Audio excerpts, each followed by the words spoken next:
Hi, everyone, and welcome back. Thanks for subscribing to our YouTube channel. I'm going to dive in. Today, we're going to be talking about the 8 ways to identify toxic staff and why that is so important to understand who's on your team. Because in this exclusive world of private service, a select group of staff has risen to an elite status within your organization. These leaders are often referred to as your trusted advisors. They are not just senior employees with top-tier salaries entrusted with your most confidential matters, but they also hold significant power within your organization. At the same time, they can also be a source of constant staff turnover, service disruptions within your home, and the root of your unmet service needs. They could also be the ones that deem your home a toxic work environment. One might question if these influential figures are utilizing their power for your benefit, your family, and your organization, or for themselves. So let's dive into what determines a toxic employee. Number one, they provide unsolicited and negative feedback on other staff members' performance. Number two, they give public feedback instead of during one-on-ones. 3, do they consider someone else's accomplishments and qualifications unnecessary or unimportant? Number 4, do they claim others' work as their own, or do they stay silent about appropriate recognition? Number 5, do they cancel or postpone meetings due to being too busy with other more important work? Number 6, when staff ask for input, do they respond with, "You should already know this," or "Why are you bothering me with this?" Number 6, do they withhold critical updates from other team members? And finally, number 8, when confronted, do they blow up or deflect conversation back towards the other person? Why is it so important to understand and identify toxic people within your organization? Primarily, you won't get the service you're paying for. Your revolving door of entering and exiting staff will require additional resources and patience during those transitions.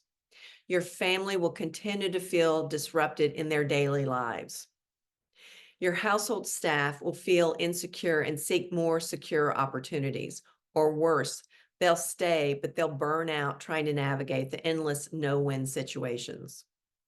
Or finally, your risk of legal action by disgruntled employees increases drastically. And you will be the last to know. So before you designate your new hires as not a good fit, determine if your executive team is the problem. The toxic team member will target one employee who unknowingly made them look bad or has the potential to make them look bad. No one on your team will tell you who is toxic. Even the most honest staff will stay silent, knowing this is a no-win situation. Remember, they need to protect their financial security. But if you have someone who gets fed up and finally reports them, this type of harassment or gaslighting is usually impossible to prove and quickly becomes a he said, she said scenario where no one wins. Then watch the toxic staff members start an endless smear campaign, and then the payback begins. In the end, it's the one who reports the harassment that is usually labeled not the good fit or deemed a liability to your organization. Remember, the stakes are really high for that trusted leader, and they'll do absolutely anything to retain their high-ranking stature. Estate managers, unfortunately, are easy targets. The best of them are quiet leaders working primarily in your back office. They surface to confirm initiatives, lead meetings, coach staff, and complete walkthroughs, and then retreat back to their offices to make things happen. Your estate manager often interacts with you less, making them particularly vulnerable to inferior labeling, finger pointing, and smear campaigns. Being a competent estate manager is usually the reason they get targeted and fired. Their mere existence threatens to expose the missing pieces of your organization.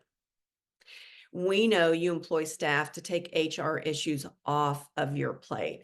However, if you notice that your service and staffing needs fall short of your expectations, if your new hires aren't staying, and if your existing staff looks a little burned out, it's time to wake up and take matters into your own hands. At some point, the homeowner must decide what's more valuable, an individual's so-called trusted relationship or your family and staff's peace of mind. That's it this week.